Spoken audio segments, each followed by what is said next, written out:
আসসালামু আলাইকুম দর্শক। আজকে চলতে চলতে চলে এলাম কসবা। আর কসবা যেহেতু আমার জন্ম, কসবা আমার শহর, কসবাকে অনেক ভালোবাসি। আজকে কসবা চলে আসলাম আড়াইবাড়ি একটি হুন্ডারের শোরুমে। কারণ আমি যেহেতু ফেসবুক এবং ইউটিউব নিয়ে কাজ করি, আমার একটা গাড়ির প্রয়োজন। তাই আজকে আমার সাথে আলিয়াসগর আছে এবং আমার ক্যামেরাম্যান, তার দুজনকে নিয়ে চলে আসলাম গাড়ি কেনার জন্য। কিন্তু গাড়ি কিনতে এসে এটা আসলে কিন্তু এই শোরুমের যে গাড়িগুলো আপনি দেখতেছেন, এই গাড়িগুলো সেকেন্ড হ্যান্ড, নতুন না। তবে গাড়িগুলো বৈধ, কাগজপত্র সব কিছু আছে, নাম্বার প্লেট আছে।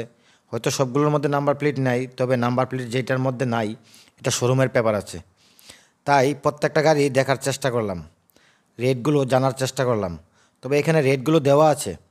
তবে গাড়িগুলো অনেকগুলো দেখে আমার পছন্দ হয়ে গেল এই লাল কালারের গাড়িটা। কারণ আমার পছন্দের রং লাল, আমি সবসময় লাল কাপড় পরার চেষ্টা করি।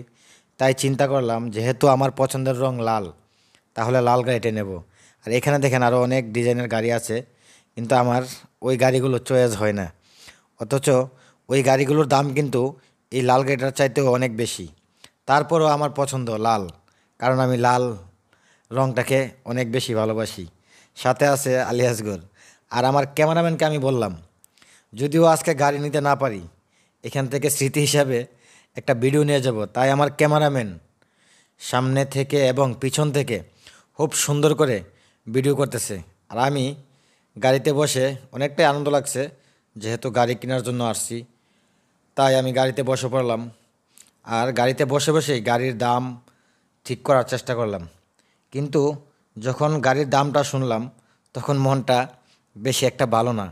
কারণ গাড়ির দামটা আমার মনে হচ্ছে অনেকটাই বেশি বলেছে আঙ্কেলে। তাই আঙ্কেলকে বললাম যে একটু গাড়িটার দামটা কমে দিলে হয়তো গাড়িটা নিয়ে আসতাম। কিন্তু না, আঙ্কেলে বলল যে না, দাম যেটা বলেছে এইটাই হবে। আর আঙ্কেলের সাথে এই নিয়ে কথা বলার চেষ্টা করলাম। তবে এখানে আরও অনেক গাড়ি আছে, আঙ্কেলে বলতেছে তাহলে অন্য গাড়িগুলো দেখেন। কিন্তু না, আমার তো চয়েস লাল। আর আমি এখানেই বসে পড়লাম, আমি গাড়ি থেকে নামছি না যতক্ষণ না গাড়িটা না কিনে আনছি। তবে দর্শক, যারা আমাকে ভালোবাসেন, আমার ভিডিওগুলো দেখেন, প্লিজ কমেন্ট করবেন এই গাড়িটা আমার সাথে কেমন মানাবে। গাড়িটা মানাবে তো? তাহলে হয়তো গাড়িটা কিনে ফেলবো।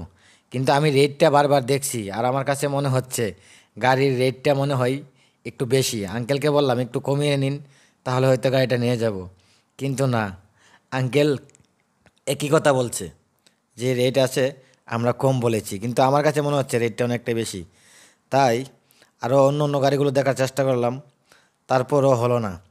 আজগরে বলল যে না, এখানে হয়তো হবে না, কারণ গাড়ির দামগুলো মনে হয় একটু বেশি। তাই আঙ্কেলকে আবারও বোঝানোর চেষ্টা করলাম যে দেখেন একটু কম দাম রাখা যায় কিনা। কিন্তু না, আঙ্কেল আমাকে বলল অন্য অন্য গাড়ি আছে, অন্যগুলো দেখো, হয়তো দাম কমে দেওয়া যাবে সম্ভব। কিন্তু না, আমার তো লাল কালারটাই চয়েস। তাই আমি এদিক ওদিক হাঁটছি, কিন্তু ভালো লাগছে না। কিন্তু শেষ পর্যন্ত গাড়িটা আনতে পারি নাই, কারণ গাড়ির দামটা অনেকটাই বেশি ছিল।